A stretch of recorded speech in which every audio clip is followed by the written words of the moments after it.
The Raven by Edgar Allan Poe. Once upon a midnight dreary, while I pondered weak and weary over many a quaint and curious volume of forgotten lore, while I nodded nearly napping, suddenly there came a tapping, as of someone gently rapping at my chamber door. "'Tis some visitor," I muttered, "tapping at my chamber door, only this and nothing more." Distinctly I remember it was in the bleak December, and each separate dying ember wrought its ghost upon the floor. Eagerly I wished the morrow, vainly I had sought to borrow from my books surcease of sorrow, sorrow for the lost Lenore, for the rare and radiant maiden whom the angels name Lenore, nameless here forevermore. And the silken, sad, uncertain rustling of each purple curtain thrilled me, filled me with fantastic terrors never felt before, so that now, to still the beating of my heart, I stood repeating, "'Tis some visitor entreating entrance at my chamber door, some late visitor entreating entrance at my chamber door. This it is, and nothing more." Presently my soul grew stronger, hesitating then no longer. "Sir," said I, "or madam, truly your forgiveness I implore. But the fact is I was napping, and so gently you came rapping, and so faintly you came tapping, tapping at my chamber door, that I scarce was sure I heard you." Here I opened wide the door, darkness there and nothing more. Deep into that darkness peering, long I stood there wondering, fearing, doubting, dreaming dreams no mortal ever dared to dream before. But the silence was unbroken, and the stillness gave no token, and the only word there spoken was the whispered word, "Lenore." This I whispered, and an echo murmured back the word, "Lenore." Merely this, and nothing more. Back into the chamber turning, all my soul within me burning, soon again I heard a tapping, somewhat louder than before. "Surely," said I, "surely that is something at my window lattice. Let me see then what thereat is, and this mystery explore. Let my heart be still a moment, and this mystery explore. 'Tis the wind and nothing more." Open here I flung the shutter, when, with many a flirt and flutter, in there stepped a stately raven of the saintly days of yore. Not the least obeisance made he, not a minute stopped or stayed he, but with mien of lord or lady perched above my chamber door, perched upon a bust of Pallas just above my chamber door, perched and sat, and nothing more. Then this ebony bird, beguiling my sad fancy into smiling, by the grave and stern decorum of the countenance it wore, "Though thy crest be shorn and shaven, thou," I said, "art sure no craven, ghastly, grim, and ancient raven, wandering from the nightly shore. Tell me what thy lordly name is on the night's Plutonian shore." Quoth the raven, "Nevermore." Much I marveled this ungainly fowl to hear the discourse so plainly, though its answer little meaning, little relevancy bore. For we cannot help agreeing that no living human being ever yet was blessed with seeing bird above his chamber door, bird or beast upon the sculptured bust above his chamber door, with such name as Nevermore. But the raven, sitting lonely on the placid bust, spoke only that one word, as if his soul in that one word he did outpour.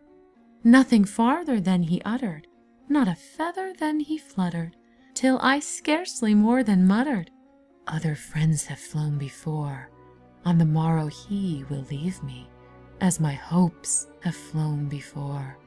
Then the bird said, "Nevermore."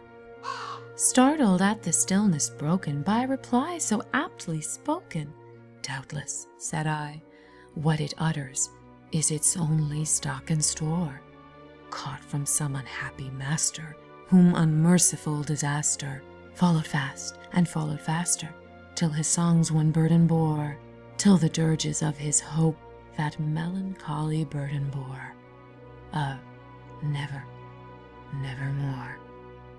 But the raven still beguiling all my fancy into smiling, straight I wheeled a cushioned seat in front of bird and bust and door.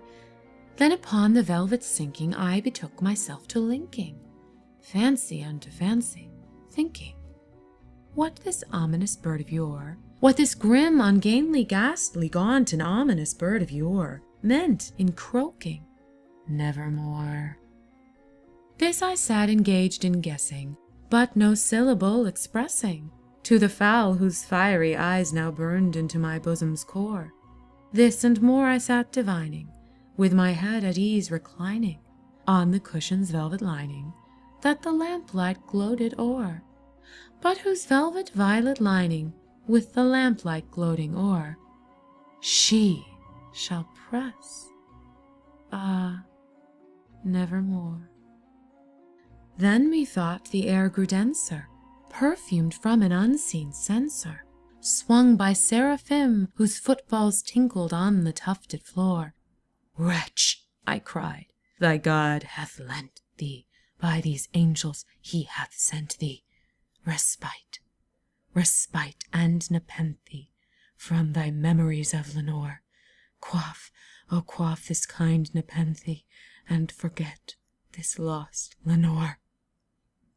Quoth the raven, nevermore. Prophet, said I, thing of evil, prophet still if bird or devil, whether tempter sent, or whether tempest tossed thee here ashore, desolate yet all undaunted, on this desert land enchanted, on this home by horror haunted, tell me truly, I implore, is there balm in Gilead? Tell me, I implore. Quoth the raven, nevermore. Prophet, said I, thing of evil, prophet still if bird or devil, by that heaven that bends above us, by that God we both adore, tell this soul with sorrow laden if, within the distant Aidenn, it shall clasp a sainted maiden, whom the angels name Lenore. Clasp a rare and radiant maiden, whom the angels name Lenore. Quoth the raven, nevermore. Be that word our sign of parting, bird or fiend, I shrieked, upstarting. Get thee back into the tempest and the night's Plutonian shore. Leave no black plume as a token of that lie thy soul hath spoken. Leave my loneliness unbroken. Quit the bust above my door. Take thy beak from out my heart, and take thy form from off my door. Quoth the raven, nevermore.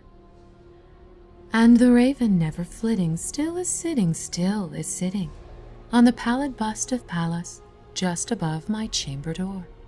And his eyes have all the seeming of a demon's that is dreaming, and the lamplight o'er him streaming throws his shadow on the floor, and my soul from out that shadow that lies floating on the floor shall be lifted nevermore.